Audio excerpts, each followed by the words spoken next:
ప్రభువైనటువంటి యేసు క్రీస్తు గురించి ఆలస్యము చేయకునే ఈ యొక్క ఆధ్యాత్మిక కార్యక్రమాలు వీక్షిస్తున్న మిమ్మల్ని దేవుడు బహుగా దీవించి ఆశీర్వదించునుగా.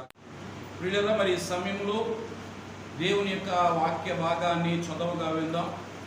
దేవుని పరిశుద్ధ గ్రంథం నుండి ఆమోసు గ్రంథం 4వ అధ్యాయం 10వ వచనాన్ని మా పెద్ద కుమార్తె రత్నమాధులు వచ్చి ఈ వాక్య భాగాన్ని చదివి వినిపించాలని ఈ అమూల్యమైన సమయాన్ని అప్పగిస్తూ ఉన్నాను.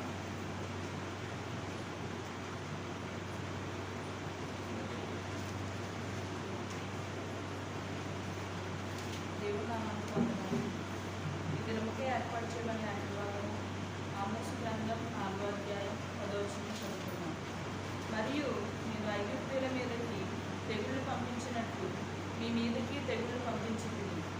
మీ దండుపేటలో పుట్టిన దుర్గాంధము మీ నాసిక రంధ్రములకు ఎక్కునంతగా మీ యవ్వనులను ఖడ్గము చేత హతము చేయించి మీ గుర్రములను కొల్ల పెట్టించింది. అయినను మీరు నా తట్టు తిరిగిన వారు కాదు. ఇదే యెహోవా వాక్కు. దశరథుని దేవుడు.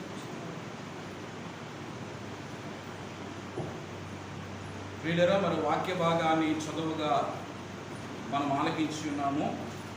నేరుగా దేవుని యొక్క వాక్యములోనికి మనం నడిపించబడదాం.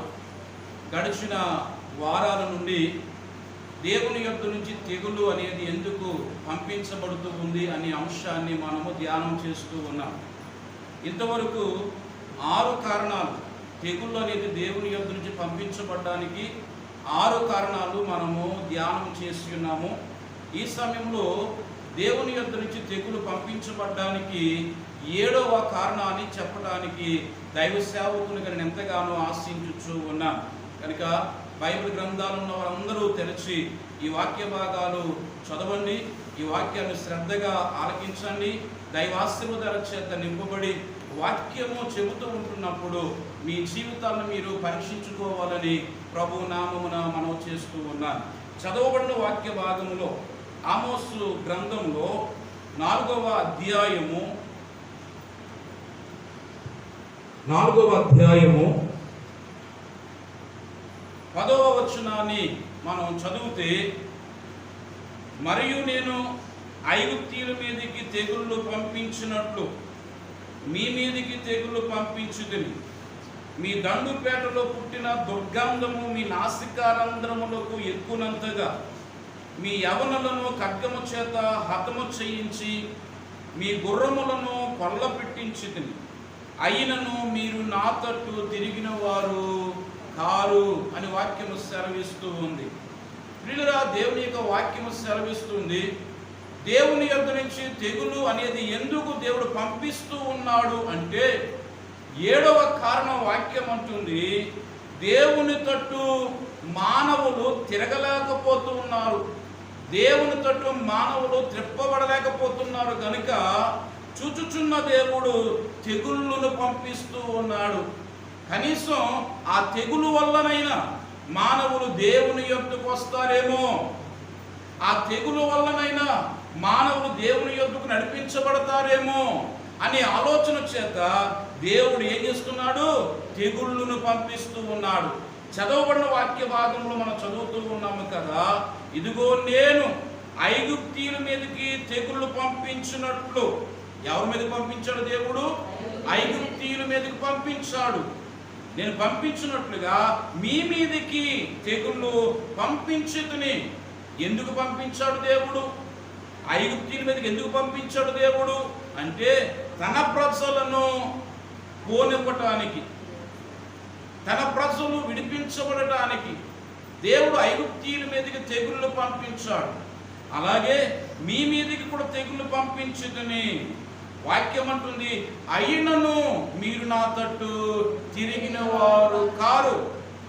తెగుళ్ళు పంపించినప్పటికీ కూడా మానవులు దేవుని యొద్దకు రాలేకపోతూ ఉన్నారు.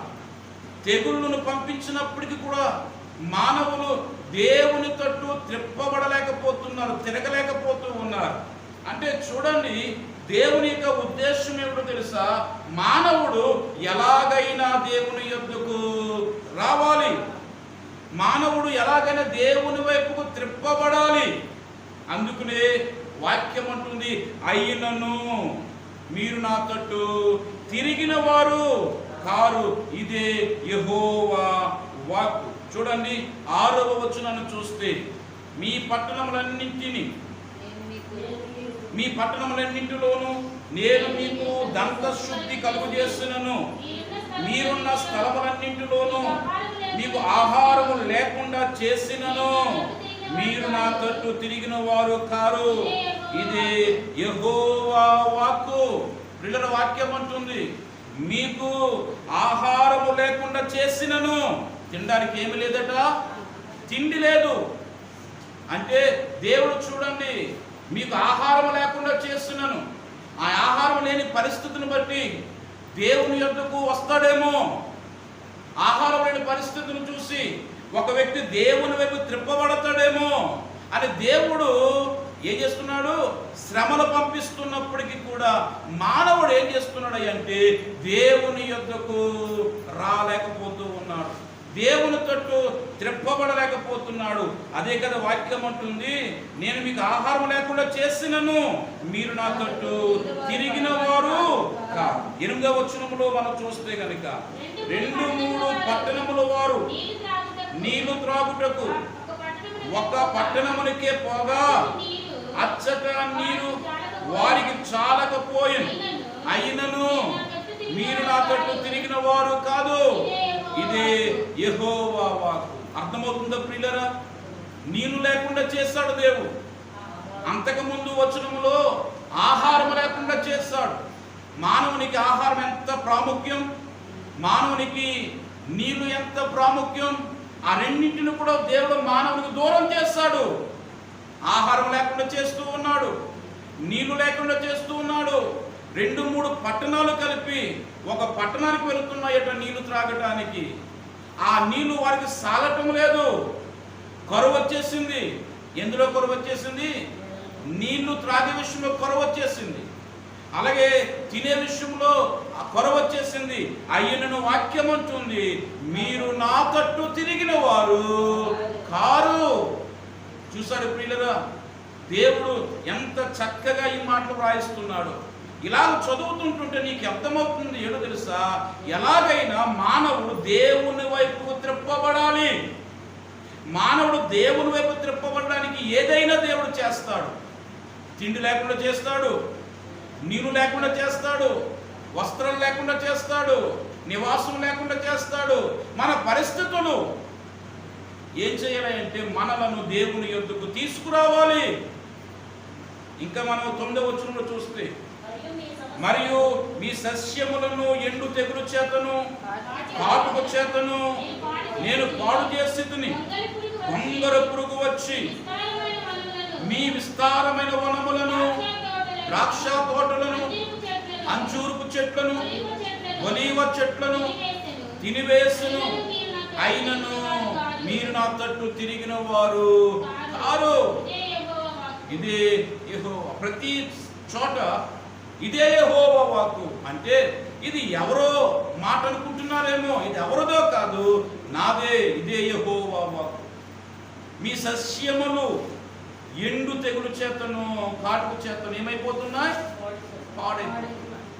మీ పంటలు, పచ్చగా ఉన్న పంటలు నాశనమైపోతూ ఉన్నాయి. మీ యొక్క విస్తారమైన వనములు, ద్రాక్ష తోటలు, అంజూరపు చెట్లు, ఒలీవ చెట్లు, ఆ యొక్క గొంగులు పురుగులు వచ్చి తినివేస్తూ ఉన్నాయి. నీ ఇంటిలో కరువు, నీ పంటలో కరువు, నీ ఒంటిలో కరువు. అయినా వాక్యం అంటుంది, మీరు నా తట్టు తిరిగిన వారు. చూస్తారు పిల్లలు, వాక్యం అంటుంది ఆహారం లేకుండా చేస్తాడు, రెండోది నీళ్లు లేకుండా చేస్తాడు, మూడోదేమో పంటలే లేకుండా చేస్తున్నాడు దేవుడు. సస్యములు ఎండు తెగులు చేత కాటుకు చేత ఏమైపోతున్నాయి? పాడైపోతూ ఉన్నాయి. గొంగలి పురుగులు వచ్చి విస్తారమైన వనములను, తోటలను పాడు చేస్తున్నాయి. ఈ పరిస్థితులు కళ్ళ ముందు కనబడుతున్నా సరే మానవునికి హృదయం చలనము లేదు. అయ్యో, దేవుడు సమృద్ధి గల దేవుడు, ఆయన అంతా చేయగల సమర్థుడు. అయినా నా బ్రతుకు ఎందుకు ఇలా ఉంది? నా ఇంటిలో ఎందుకు, నా ఒంటిలో ఎందుకు, నా పంటలు ఎందుకు ఇలా ఉన్నాయి? అని మానవుడు ఆలోచన చేయలేకపోతూ ఉన్నాడు. అయినను మీరు నా తట్టు తిరిగిన వారు 11వ వచనం చదవండి.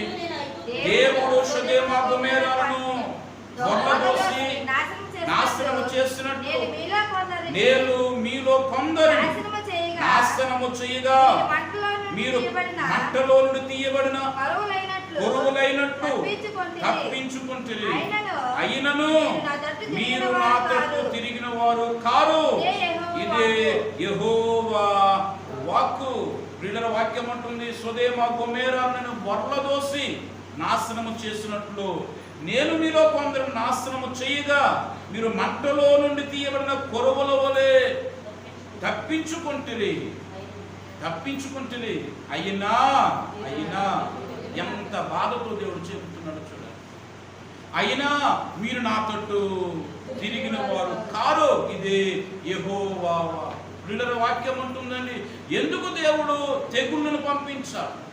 ఎందుకు దేవుడు నీళ్లు లేకుండా చేస్తాడు? ఎందుకు దేవుడు ఆహారం లేకుండా చేస్తాడు? ఎందుకు దేవుడు పంటలను నాశనం చేస్తాడు? ఎండు తెగులు చేత, కాటుకు చేత ఆ యొక్క గొంగుల పురుగు వచ్చి వనములను, తోటలను ఎందుకు పాడు చేస్తుంది అంటే నీ కంటి ముందు కనబడిన ఆ పరిస్థితులను బట్టి అయినా నువ్వు దేవుని యొద్దకు వస్తావేమో, దేవుణ్ణి ఆశ్రయిస్తావేమో, దేవుణ్ణి నమ్ముకుంటావేమో, దేవుని ఎదురు నీ హృదయాన్ని కుమ్మరిస్తావేమో, దేవుని యొక్క చెంత నీవు అణిగి మణిగి ఉంటావేమో అని దేవుడు నీ బ్రతుకు బాగుపడాలని ప్రకృతిని ఉపయోగించుకుంటూ ఉన్నాడు, ఆహార పదార్థాలను ఉపయోగించుకుంటూ ఉన్నాడు. అయినా మానవుడు ఈరోజు ఎంత మొండివాడిగా తయారయ్యాడో, ఎంత కఠినమైన హృదయం కలిగిన వాడు ఉన్నాడో. ఏది ఏమైపోయినా పర్వాలేదు, కానీ నేను మాత్రము దేవుని తట్టు తిరగను అనే కఠినమైన మనస్సు మానవుడు కలిగి ఉన్నాడు. అయినా దేవుడు ఊరుకోడు. ఏదో పరిస్థితిని బట్టి నిన్ను తన యొద్దకు దేవుడు నడిపించుకుంటాడు. ఒక మాట చెబుతూ ఉన్నాను, అంత భయంకరమైన విపత్తులు నీ మీదకి రాకుండా ముందుగానే నీవేమవ్వాలి అంటే జాగ్రత్త పడాలి. దేవుడు యోనాతో ఒక మాట అన్నాడు, నీవు నినివేకి వెళ్ళి నేను చెప్పమన్న మాటలు చెప్పు, నినివే పట్టణ ప్రజలు రక్షించబడాలి అని దేవుడు యోనాతో చెప్పాడు. కానీ యోనా ఏం చేసినా తెలుసా? తర్షీషుకు ప్రయాణమై వెళుతూ ఉన్నాడు. ఈ తర్షీషుకు వెళుతున్నటువంటి యోనాను చూసి దేవుడు ఊరుకోలేదు. యోనాను దేవుడు వెంటాడుతూనే ఉన్నాడు. ఎంతవరకు ఆ ఓడ కదిలింది, నట్టనడి సముద్రానికి వెళ్ళింది. ఆ నట్టనడి సముద్రానికి వెళ్ళేసరికి దేవుడు దేని ఉపయోగించుకోవడం తెలుసా? ప్రకృతిని, గాలిని, సముద్రాన్ని దేవుడు రేగొట్టాడు. ప్రియులరా, రేపాడు. ఓడ ఏమైపోయింది తెలుసా? అపాయకరమైన పరిస్థితికి అప్పగించబడింది. ఓడలో ఉన్న వారందరూ కూడా ప్రాణాల మీద వారికి ఆశలు వదులుకున్నారు. మేము గమ్యానికి వెళ్తామా లేదా, లేకపోతే ఈ నట్టనడి సముద్రంలోనే మేము చచ్చిపోతామా అన్నట్లుగా వారు ఎంతగానో వేదన చెందుతున్నారు. కానీ దేవుడు ఎందుకు ఆ గాలిని పంపించాడు? దేవుడు ఎందుకు ఆ సముద్రం అల్లకొల్లోలంగా చేశాడు అంటే యోనా దేవుని మాట నెరవేర్చేటంత వరకు దేవుడు యోనను వెంటాడుతూనే ఉన్నాడు. ఈ వాక్యం వింటున్న ప్రియమైన సహోదరుడా, సహోదరి, దేవుని యొక్క నుంచి విపత్తు, తెగులు, కాటుక లేదా దేవుని యొక్క ఉగ్రత నీ దగ్గరకు రాకుండానే నువ్వేం చేయలేదు తెలుసా? దేవుని వాక్యానికి లోబడి ఆయన యొద్దకు వస్తే క్షేమంగా ఉంటావు. దేవుడు పిలుస్తున్నా సరే, పరిస్థితులు నీ కళ్ళ ముందు కనబడుతున్నా సరే, మొండికేసి కఠినమైన హృదయం కలిగి నన్ను దేవుడు ఏం చేస్తాడులే, ఈ పరిస్థితులను ఏం చేస్తాయలే అన్నట్లుగా నువ్వు విర్రవీగి దేవునికి లోబడకుండా బ్రతికావా, ఒక్కొక్క దినాన నీ జీవితము ఎంతగానో నష్టపోయే పరిస్థితులు రాబోతూ ఉన్నాయి.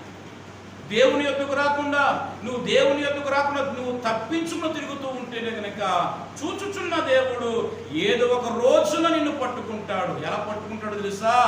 నీ జీవితంలో నీవు మర్చిపోలేనంత భయంకరమైనటువంటి పరిస్థితి నీకు వస్తుంది.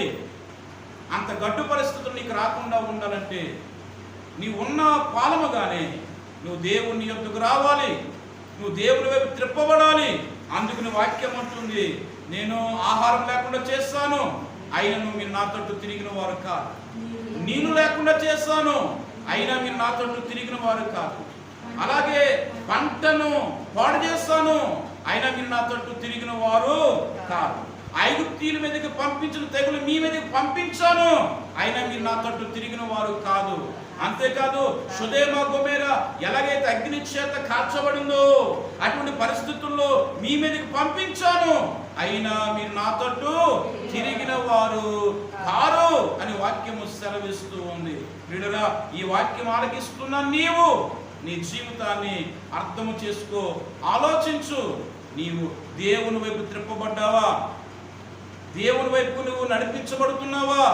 లేకపోతే నీవెంతగానో ఇబ్బందులు పడే పరిస్థితి రాబోతుంది అనేది ఆలోచన చేయాలని మనం చేస్తూ ఉన్నాం. చూడండి, హోషేయ ప్రవచన గ్రంథములో, హోషేయ ప్రవచన గ్రంథం 7వ అధ్యాయం 16వ వచనాన్ని చదువుకుందాం.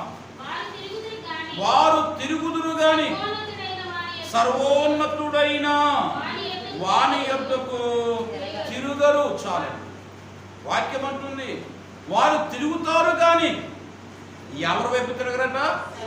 సర్వోన్నతుడైన వాని యొద్దకు తిరగరు. అంటే ఈరోజు చాలా మంది త్రిప్పబడుతూ ఉన్నారు, రకరకాల పరిస్థితుల వైపు త్రిప్పబడుతూ ఉన్నారు, లోకం వైపు త్రిప్పబడుతూ ఉన్నారు, పాపాల వైపు త్రిప్పబడుతూ ఉన్నారు, అంటే నాశనకరమైన పరిస్థితుల వైపు త్రిప్పబడుతూ ఉన్నారు. ఈరోజు దేవుని వైపు మాత్రం త్రిప్పబడలేకపోతూ ఉన్నారు, వారు తిరగలేకపోతూ ఉన్నారు. ఎంతటి ఘోరమైనటువంటి పరిస్థితుల్లో మానవుడు బ్రతుకుతున్నాడో ఆలోచన చేయాలని మనం చేస్తూ ఉన్నాను. వాక్యం సెలవిస్తుంది ప్రియులారా, వారు తిరుగుదురు గాని సర్వోన్నతుడైన వాని యొద్దకు వారు తిరుగరు అని వాక్యము సెలవిస్తుంది. జకర్యా ప్రవచన గ్రంథములోకి వస్తే గనుక అక్కడ ఒక మాట కనబడుతుంది. 1వ అధ్యాయం, జకర్యా గ్రంథములో 1వ అధ్యాయము 4వ వచనాన్ని చదవండి. మీరు మీ పితరుల వంటి వారై ఉండవద్దు. ప్రవక్తలు సైన్యములకు అధిపతియగు యెహోవా సెలవిచ్చినదేమనగా, మీ దుర్మార్గము మీ దుష్క్రియలను వారికి ప్రకటించునను వారు వినకపోయిరి, నా మాట ఆలకించకపోయిరి. ఇది యెహోవా వాక్కు. వాక్యం అంటుంది ప్రియులారా, మీరు మీ పితరుల వంటి వారే ఉండవద్దు. ఎవరు వంటి వారే ఉండకూడదట? మీరు మీ పితరుల వంటి వారే ఉండవద్దు. ఎందుకు దేవుడు మీరు మీ పితరుల వంటి వారే ఉండవద్దని చెప్పాడంటే కింద వ్రాయబడి ఉంది, పూర్వీకులైన ప్రవక్తలు వారు చెబుతున్నారు, సైన్యములకు అధిపతి యెహోవా సెలవిచ్చినదేమనగా, మీ దుర్మార్గతను మీ దుష్క్రియలను మాని తిరుగుడని వారికి ప్రకటించునను వారు వినకపోయిరి. పూర్వమందులలో ప్రవక్తలు ఏం చెప్పారో తెలుసా? ఓ ప్రజలారా, ఇదిగో యెహోవా సెలవిచ్చినది ఏమనగా, మీ దుర్మార్గతను దీనట మీ దుర్మార్గతను, అంతేకాదు మీ దుష్క్రియలను మాని తిరుగుడని వారికి ప్రకటించునను వారు వినకపోయిరి, నా మాట ఆలకించకపోయిరి. ఇదే యెహోవా వాక్కు. ఈ రోజుల్లో ప్రవక్తలైనటువంటి దైవ సేవకులు ఏమని చెబుతున్నారో తెలుసా? అన్నాడు ఆ పూర్వీకులైన ప్రవక్తలు చెప్పినట్లుగా ఈ ప్రవక్తలైన సేవకులు ఏం చెబుతున్నారో తెలుసా? మీ దుర్మార్గతను విడిచిపెట్టండి, మీ దుష్క్రియలు విడిచిపెట్టండి, మీ చెడ్డ పనులు మానండి, మీరు పాపం చేయొద్దు, మీరు దేవునికి వ్యతిరేకంగా బ్రతకొద్దు అని చెబుతున్నప్పటికీ కూడా ఏం చేస్తున్నారు? వినకపోయిరి, నా మాట ఆలకించకపోయిరి.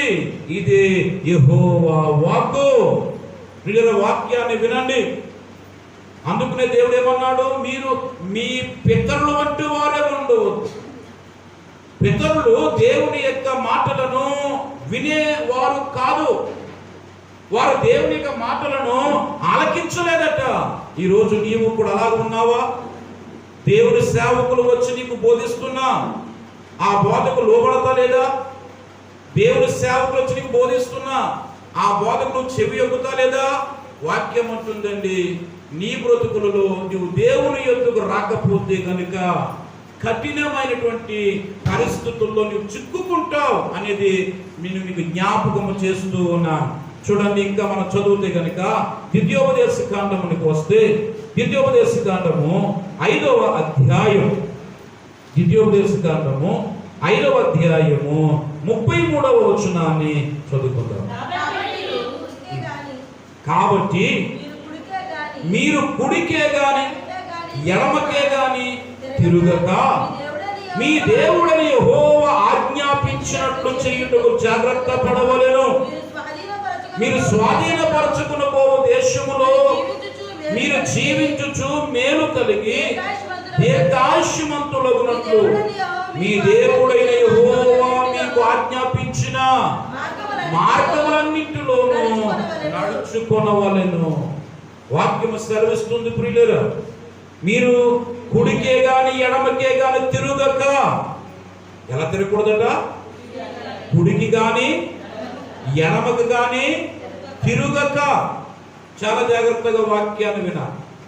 అంటే మీ ఇష్టానుసారంగా మీరు బ్రతకకుండా, మీ ఇష్టానుసారంగా మీరు మాట్లాడకుండా, మీ ఇష్టానుసారంగా మీరు ప్రవర్తించకుండా మీ దేవుడని యెహోవా ఆజ్ఞాపించినట్లు చేయుటకు జాగ్రత్త పడవలెను. ఈరోజు మానవుడు దైవ చిత్తాన్ని మర్చిపోతూ ఉన్నాడు.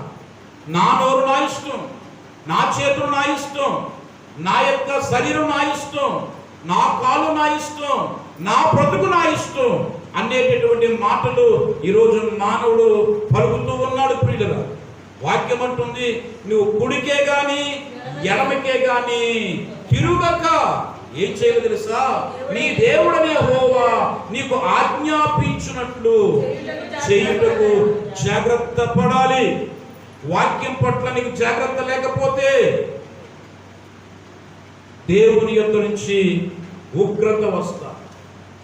ఈరోజు మనము మన ఇష్టానుసారంగా మనం బ్రతకూడదు. నేను ఇష్టానుసారంగా బ్రతుకుతాను అనడానికి వీల్లేదు. ఎందుకంటే మన నాయకుడు మనం ఎలా పడితే అలా బ్రతికేటటువంటి బ్రతుకును చూసి ఊరుకునేవాడు కాదు ఆయన. కనుక నువ్వు కుడికే కానీ ఎడమకే కానీ తిరుగుక ఏం చేయాలి తెలుసా?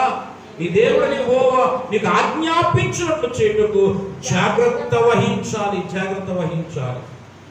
ప్రియులారా, వాక్యాన్ని మనం ఆలోచన చేస్తే ఎందుకు జాగ్రత్త వహించాలంటే కనుక కింద వ్రాయబడి ఉందండి, మీరు జీవించుచు మేలు కలిగి దీర్ఘాయుష్మంతులగునట్లు మీ దేవుడిని యెహోవా మీకు ఆజ్ఞాపించిన మార్గములన్నిటిలోనూ నడుచుకొనవలెను.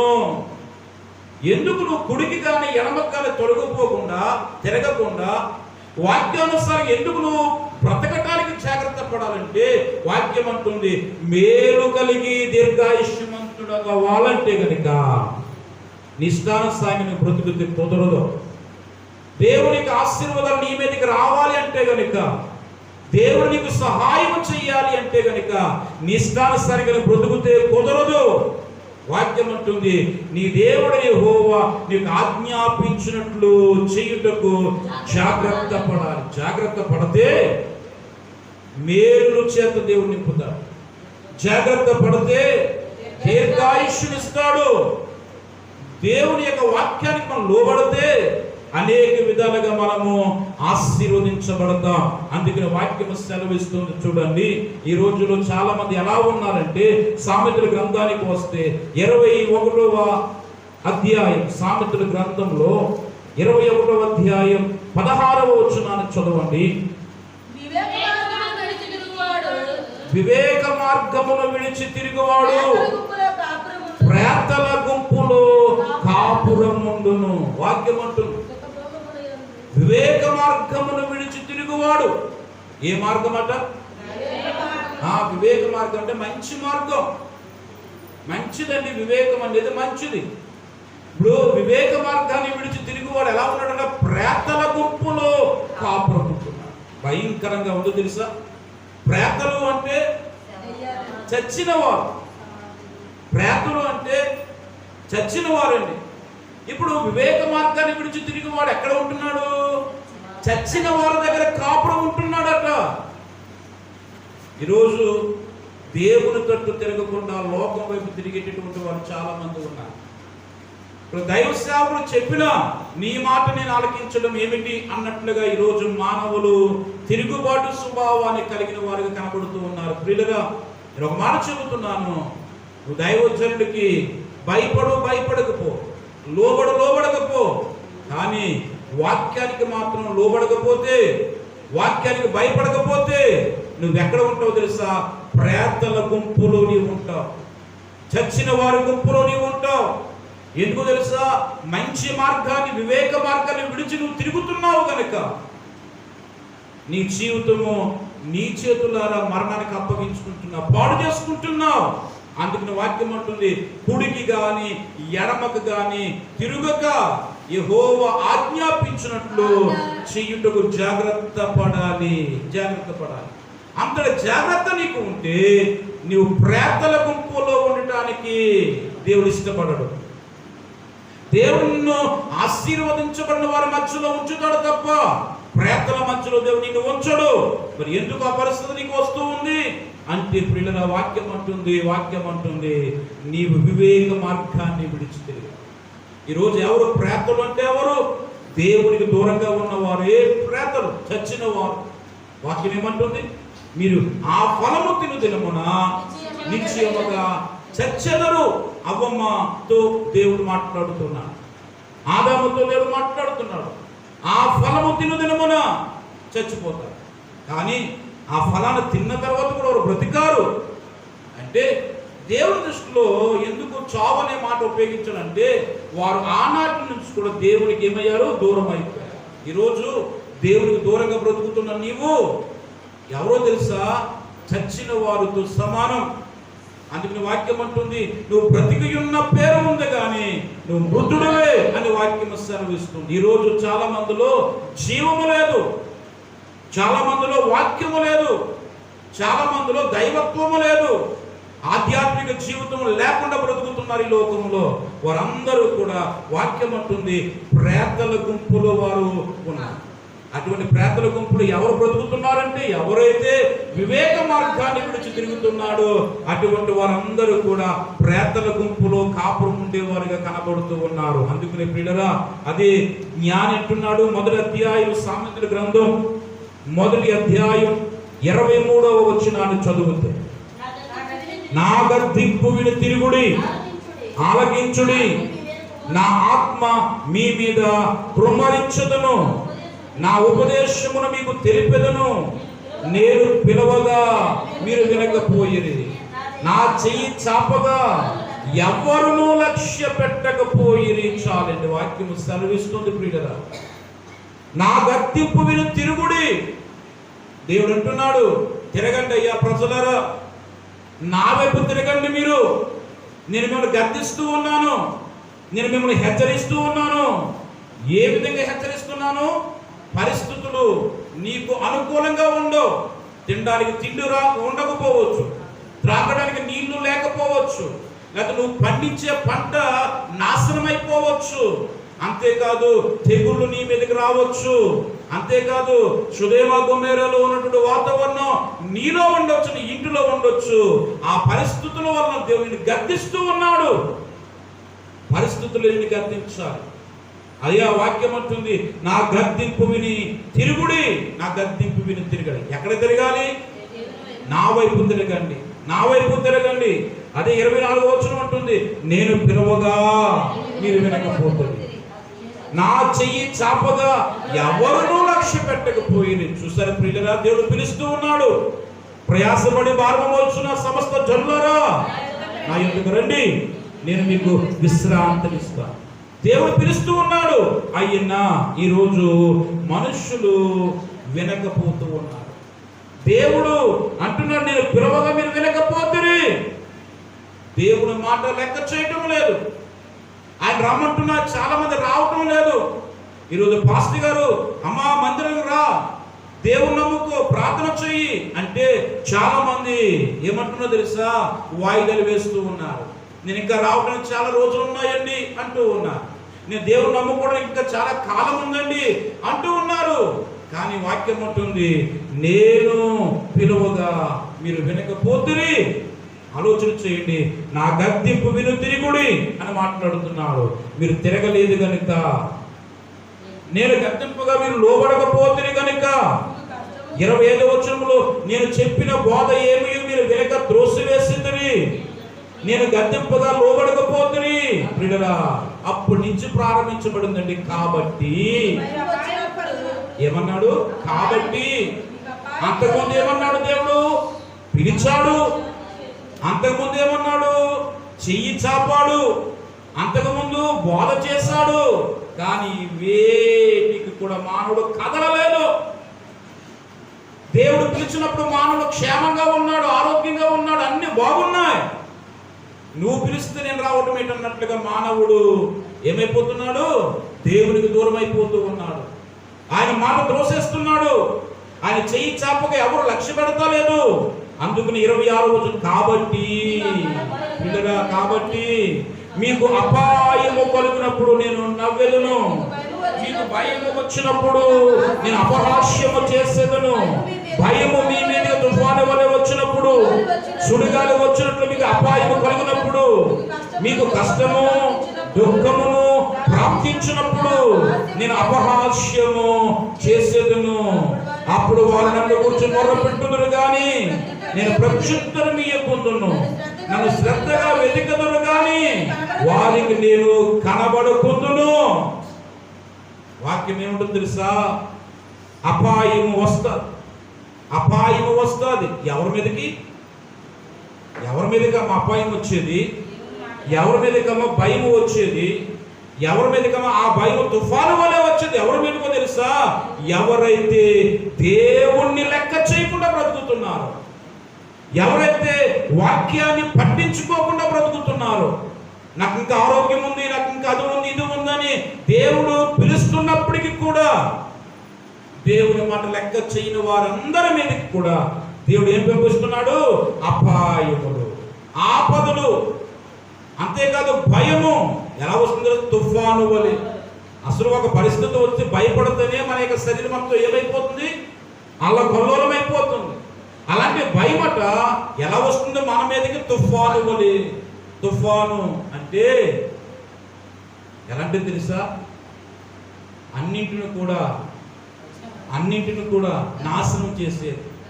తుఫాను వచ్చిందంటే చెట్లు పడిపోతాయి, అలాగే స్తంభాలు పడిపోతాయి. ఇంతగా ఆ తుఫాను యొక్క ప్రభావం బట్టి గృహాలు కూడా కూలిపోతాయి. అలాంటి భయం అట తుఫాను వలె మీ మీదకి నేను పంపిస్తాను. సుడిగాలు వచ్చినట్లుగా మీకు అపాయం కలుగుతుంది. మీకు కష్టము దుఃఖము ప్రాప్తించినప్పుడు, మీకు అనే మాట ఎవరికి చెందినది తెలుసా? మీకు అంటే ఎవరైతే దేవుని మాట లెక్క చేయకుండా బ్రతుకుతున్నారు, నా గద్దింపు విని తిరగకుండా ఎవరైతే లోకం వైపు తిరుగుతున్నారో. ఈరోజు చాలా మంది ఎలా ఉన్నారో తెలుసా? అంత అయిపోయిన తర్వాత దేవుని దగ్గరికి వెళదామలే అనే ఆలోచన కలిగి ఉన్నారు. మనకు సమయం ఉండగా చేయవలసిన పాపం అంతా చేసేయచ్చు. మనకు ఓపిక ఉండగా ఎక్కడికి వెళ్ళాలంటే అక్కడికి వెళ్ళొచ్చు, తాగాలన్నది తాగేయచ్చు, తినాలన్నది తినేయచ్చు. అంత అయిపోయిన తర్వాత దేవుని దగ్గరకు వెళదామలే అనుకుంటున్నాడు మానవుడు. కానీ వాక్యం అంటుంది, దేవుడు నిన్ను పిలిచినప్పుడు నువ్వు తిరగాలి. దేవుడు నిన్ను పిలువగా నువ్వు దేవుడి వైపు తిరగాలి. లేకపోతే మీకు దుఃఖము ఇంకా కష్టమును ప్రాప్తిస్తాయి. అప్పుడు దేవుడట నవ్వుతాడట. నిన్ను చూసి నవ్వుతాడు. ఈరోజు పాస్టర్ గారిని చూసి ఎంతమంది నవ్వుతున్నారో తెలుసా? వాళ్ళందరికీ ఒక రోజు వస్తుంది, దేవుడు నవ్వేటటువంటి రోజు వస్తుంది. ఈరోజు వాక్యాన్ని చూసి ఎంతమంది హేళన చేస్తున్నారు, అటువంటి వారిని కూడా దేవుడు నవ్వేటటువంటి పరిస్థితులు వస్తాయి. అందుకని వాక్యం అంటుంది, నీవు జాగ్రత్తగా ఉండాలి. నువ్వు దేవుని వైపు తిరగాలి. లేకపోతే తెగులు అనేది వస్తుంది, ఉగ్రత వస్తుంది, అనేక విధాలుగా నీ జీవితం ఏమైపోతుంది తెలుసా? దుఃఖం పాలవుతుంది, కష్టాల పాలవుతుంది. అప్పుడు నువ్వు ప్రార్థన చేసిన ప్రయోజనం ఉండదు. ఎందుకు తెలుసా? దేవుడు పిలిచాడు అన్న తర్వాత కూడా నువ్వు లెక్క చేయకుండా బ్రతికవు గనుక దేవుడు కూడా నిన్ను ఏమాత్రము కూడా పట్టించుకోకుండా ఉంటాడు. అదే వాక్యము దేవుడు గర్దిస్తాడు ముందు, హెచ్చరిస్తాడు ముందు. ఆ హెచ్చరికకు మానవుడు లోబడాలి. ఒకసారి ఆది కాండానికి వస్తే, ఆది కాండము 19వ అధ్యాయము 26వ వచనం. అయితే లోతు భార్య అతని వెనక నుండి తిరిగి చూచి ఉప్పు స్తంభము ఆయను. అయితే లోతు భార్య అతని వెనక తట్టు తిరిగి చూచి ఏమైపోయింది? ఈ వృత్తాంతం అంతా మీకు తెలుసు.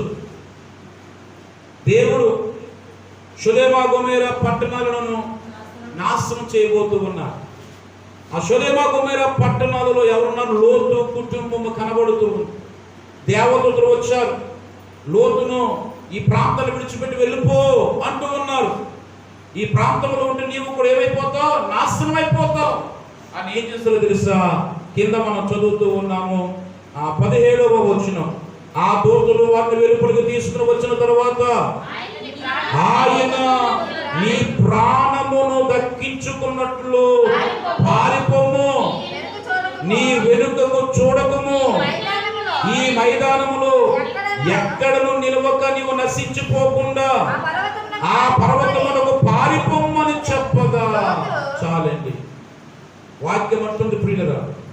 ఆ దూతలు వారిని వెలుపలికి తీసుకొచ్చిన తర్వాత ఆయన, ఎవరు? ఆయన దేవుడు మాట్లాడుతున్నాడు. ఏమని మాట్లాడుతున్నాడు తెలుసా? ఆయన మీ ప్రాణములు దక్కించుకున్నట్లు పారిపోండి, పారిపోండి. కానీ ఒక పని చేయండి, ఏమాత్రము వెనుకకు తిరిగి చూడొద్దు, వెనుకకు తిరిగి చూడొద్దు. పిల్లరా, వారు వెళ్ళిపోతున్న సమయంలో లోతు భార్య ఏం చేసింది తెలుసా? అతని వెనుక నుండి తిరిగి చూచి, దేవుడు తిరగొద్దురా, నీవు ఆ సొదొమ గొమొర్రా వైపుకి ఏమాత్రం చూడొద్దు. అదేంటి తెలుసు? అగ్ని గంధకముల చేత నాశనానికి సిద్ధంగా ఉంది కనుక ఆ వైపు తిరిగి చూడొద్దు అంటే లోతు భార్య చేసిన పని తెలుసా? తిరిగి చూచింది. దేవుడు ఏదైతే చూడొద్దన్నాడో చూసింది. వెంటనే వాక్యం అంటుంది ఉప్పు స్తంభం అయిపోయింది పిల్లరా. అందుకని వాక్యం సెలవిస్తుంది, నా గద్దింపు వినాలి, నా మాట మీరు లోబడాలి, లేకపోతే మీరు ఏమైపోతారో తెలుసా? ప్రయోజనం లేని వారిగా, పనికి రాని వారిగా మీరు మారిపోతారు. లోతు భార్య ఏమైపోతుందో తెలుసా? ఉప్పు స్తంభం. తిరిగి చూడకపోతే, ఏ ప్రాంతాన్ని అయితే విడిచిపెట్టారో ఆ ప్రాంతం వైపు తిరగకపోతే లోతు భార్య ఉప్పు స్తంభంగా అయ్యేది కాదు. ఈరోజు దేవుడు ఏ వైపు తిరగొద్దంటున్నాడో ఒకసారి నువ్వు ఆలోచన చెయ్యాలని మనం చేస్తూ ఉన్నాం. చూడండి ప్రియులారా, తిమోతి 2వ పత్రికలో 4వ అధ్యాయము 4వ వచనాన్ని చదివితే, సత్యమునకు చెవినీయక కల్పన కథల వైపునకు తిరుగు కాలము వచ్చును. వాక్యం అంటుంది, సత్యమునకు చెవినీయక కల్పన కథల వైపుకు తిరుగు కాలము వచ్చును. దేని వైపు తిరుగుతున్నారట? కల్పన కథల వైపుకు తిరుగు కాలం. సత్యానికి చోటు లేదు, వాక్యానికి చోటు లేదు. కల్పనా కథలు అంటే కల్పించి చెప్పేటటువంటి మాటలు, ఉన్నది లేనట్టుగా లేనది ఉన్నట్టుగా చెప్పేటటువంటి మాటలకు ఆ మాటల వైపు తిరుగు కాలము వచ్చును అని వాక్యం అంటుంది. ప్రియులరా, నేను చెబుతూ ఉన్నాను, నీ జీవితము ఎలా ఉంది? దేవుని తట్టు త్రిప్పబడుతుందా? దేవుని వైపు తిరుగుతున్నావా? అసలు దేవుని యొద్ద నుంచి తెగులు ఎందుకు పంపించబడదో తెలుసా? ఈరోజు నీ బ్రతుకు దేవుని వైపుకు త్రిప్పబడాలని దేవుడు నీ మీదకి తెగుళ్ళు పంపిస్తూ ఉన్నాడు, నష్టాన్ని పంపిస్తూ ఉన్నాడు, దుఃఖాన్ని పంపిస్తూ ఉన్నాడు. ఎంతగానో నువ్వు నలిగిపోతూ ఉన్నావు. ఆలోచన చేయాలని మనవి చేస్తూ ఉన్నాను. ఇంకా ఇంకా నువ్వు దేవుని తట్టు త్రిప్పబడలేదేమో, ఒకసారి నిన్ను నీవు ఆలోచన చేసుకోవాలని మనవి చేస్తూ ఉన్నాను. రెండు వాక్యం ఉంటుందండి. జకర్యా గ్రంథానికి వస్తే 1వ అధ్యాయము ఇదిగో 3వ వచనాన్ని చదివితే, కాబట్టి నీవు వారితో ఇట్లనము, సైన్యములకు అధిపతియగు యెహోవా సెలవిచ్చినదేమనగా, మీరు నా తట్టు తిరిగిన యెడల నేను మీ తట్టు తిరుగుదునని సైన్యములకు అధిపతియగు యెహోవా సెలవిచ్చుచున్నాడు. ఇదే సైన్యములకు అధిపతియగు యెహోవా. ఈరోజు దేవుడు మన తట్టు తిరగాలి అంటే ముందుగా మానవుడు దేవుని తట్టు తిరగాలి. ఏమంటున్నాడు దేవుడు? ఇదిగో సైన్యములకు అధిపతి యెహోవా సెలవిచ్చినదేమనగా, ముందుగా మీరు నా తట్టు తిరగండి. ఓ మానవుడా, ముందుగా నువ్వు దేవుని తట్టు తిరగాలి.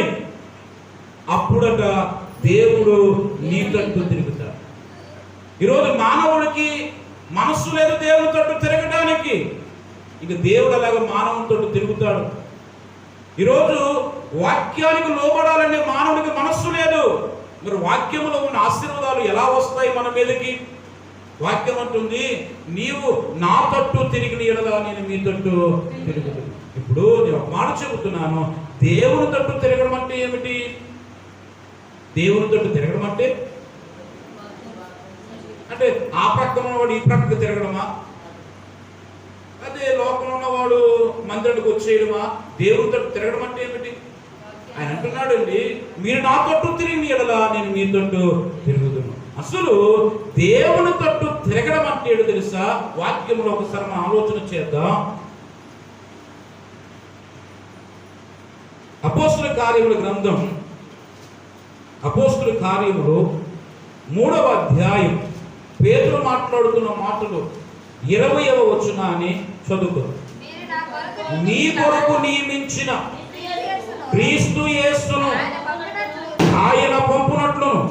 ఈ 3వ అధ్యాయం 20వ వచనం చెబుతుంది, మీ కొరకు నియమించిన క్రీస్తు యేసును ఆయన పంపునట్లును మీ పాపములు తుడిచివేయబడు నిమిత్తము మారు మనసు పొంది తిరుగుడి.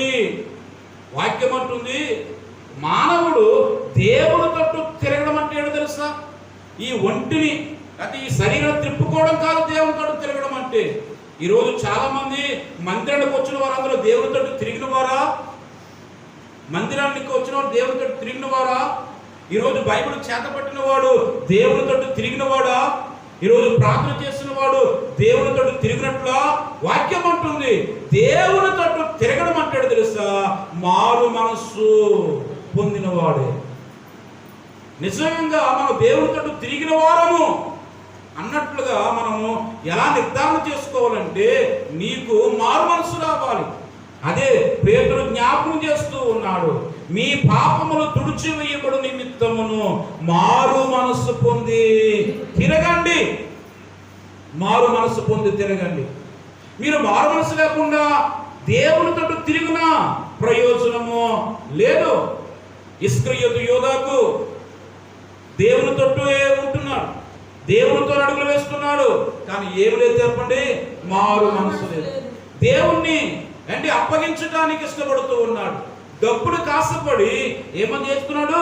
యేసయ్యను అప్పగిస్తూ ఉన్నాడు. అంటున్నాను, ఈరోజు బైబిల్ పట్టుకున్నవాడు, ప్రార్థన చేసిన వాడు, గుడికి వచ్చిన వాడు, ఏదైనా గొప్ప గొప్ప కబుర్లు చెప్పిన వారు, ఇది మారు మనసు పొందిన వారు కాకపోతే వారు ఇంకా దేవుని తట్టు తిరిగిన వారు కాదు. ఈ వాక్యం ఆలకిస్తున్న ప్రియమైన సహోదరుడా, సహోదరి, మారు మనసు ఉందా? నీ మనస్సు మారిందా? శరీరంలో కాదండి మార్పు, నీ మనస్సులో రావాలి. శరీరంలో మార్పు వస్తే గుడికి వస్తావు, మంచిది. మనస్సులో మార్పు రాకపోతే గుడిలో ఉన్న సాతాను సంబంధిగా బ్రతుకుతావు. గుడిలో ఉన్న ఏం చేస్తావు? యోధా వలె దేవుని ఎప్పుడు అప్పగిస్తే ఎప్పుడప్పుడు వచ్చేస్తాయా అనే మనస్తత్వంతో దేవునికి అవమానకర అవమానకరంగానే బ్రతుకుతూ ఉన్నారు. ఈరోజు నేను నిజంగా చెబుతున్నాను, సేవకునిగా బాధపడుతూ ఉన్న మాటలు తెలుసా, ఈరోజు దేవుని మందిరానికి వచ్చిన వారు సరైన మారు మనసు లేదు, వారి నోట్లో మారు మనసు లేదు, మంచి మాటలు రావట్లేదు వారి నోటంట, వారి యొక్క వినికిడిలో మారు మనసు లేదు. మంచి మాటలు ఆలకించడానికి కంటే చెడ్డ మాటలు ఆలకించడానికి చెవులు బాగా ఉపయోగపడుతూ ఉన్నాయి. వారి చేతిలో మార్పు లేదు, వారి నడకలో మార్పు లేదు, వారి పడకలో మార్పు లేదు. ఇలా చెబుతున్నాను, మీరు ఏమనుకోవద్దు ప్రియులరా. మారు మనసు పొందితే మన దేవుని వైపు సంపూర్ణంగా తిరిగిన వారుగా ఉండగలుగుతూ ఉంటాం. నీ శరీరం త్రిప్పబడడం గొప్ప కాదు, నీ మనసు త్రిప్పబడాలి దేవుని వైపు. అందుకని వాక్యం అంటుంది, మీరు నా తట్టు తిరిగిన ఎడల నేను మీ తట్టు తిరుగుతాను.